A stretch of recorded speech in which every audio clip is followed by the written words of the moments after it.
श्री स्वामी समर्थ. घरात negative energy असल्याची लक्षणे. घरात कोणीतरी असल्याचा भास होत राहतो. घरातील व्यक्ती सतत आजारी पडतात. हे आजारपण औषध उपचार घेऊन सुद्धा लवकर बरे होत नाही.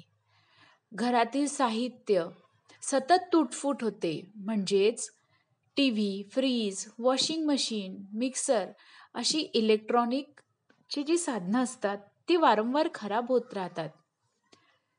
काम शेवटच्या टप्प्यात अडकते किंवा होता होता राहून जाते.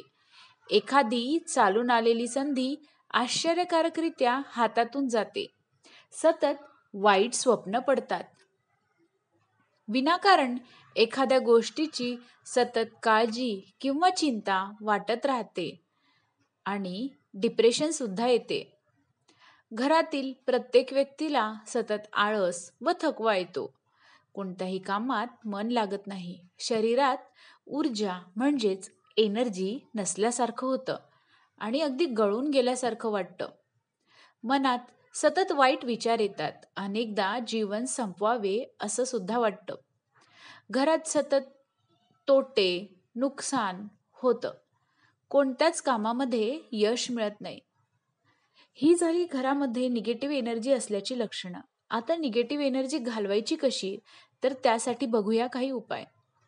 किचनमध्ये लाल कपड्यामध्ये 1.25 किलो मीठ बांधून ठेवा आणि ही मिठाची पुरचुंडी बाहेरच्या व्यक्तीला दिसणार नाही अशी ठेवा, म्हणजेच की लपवून ठेवा. प्रत्येक महिन्याला हे जुनं मीठ बदलून त्या जागी पुन्हा नवीन लाल कपड्यात 1.25 किलो मीठ बांधून ठेवा आणि जुनं मीठ वाहत्या पाण्यात किंवा तलावामध्ये टाकून द्या. जे लोक फ्लॅटमध्ये राहतात, शहरात राहतात, अशा व्यक्तींनी हे मीठ टॉयलेटमध्ये टाकून फ्लश करावं. मुख्य दरवाजा नेहमी स्वच्छ ठेवा.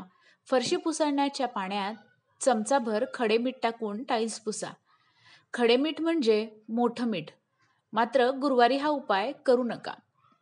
दररोज सायंकाळी अंगणातील तुळशीजवळ तुपाचा किंवा तेलाचा जो जमेल तो दिवा न चुकता लावा. निगेटिव्ह एनर्जीचा त्रास होत असलेल्या व्यक्तीला लहान मोहरीचे दाणे, लाल मिरची आणि मीठ असं सगळं घेऊन त्याची नजर उतरवा आणि ह्या तिन्ही वस्तू एकत्र आपल्या घरात घेऊन 3 वेळा त्या व्यक्तीची नजर उतरवावी. घरामध्ये हनुमान चालिसाचा नियमित पाठ करा. जर आपल्याला हनुमान चालिसा येत नसेल तर ऑडिओ क्लिप ऐका. अमावस्या आणि पौर्णिमेला संध्याकाळी म्हणजेच प्रदोषवेळी महादेवाच्या मंदिरात जाऊन तुपाचा दिवा लावून घरी या. असं 1 वर्षभर तरी करा. श्री स्वामी समर्थ. अशाच नवनवीन व्हिडिओसाठी भंडार मराठी ह्या चॅनलला सबस्क्राईब करा. धन्यवाद.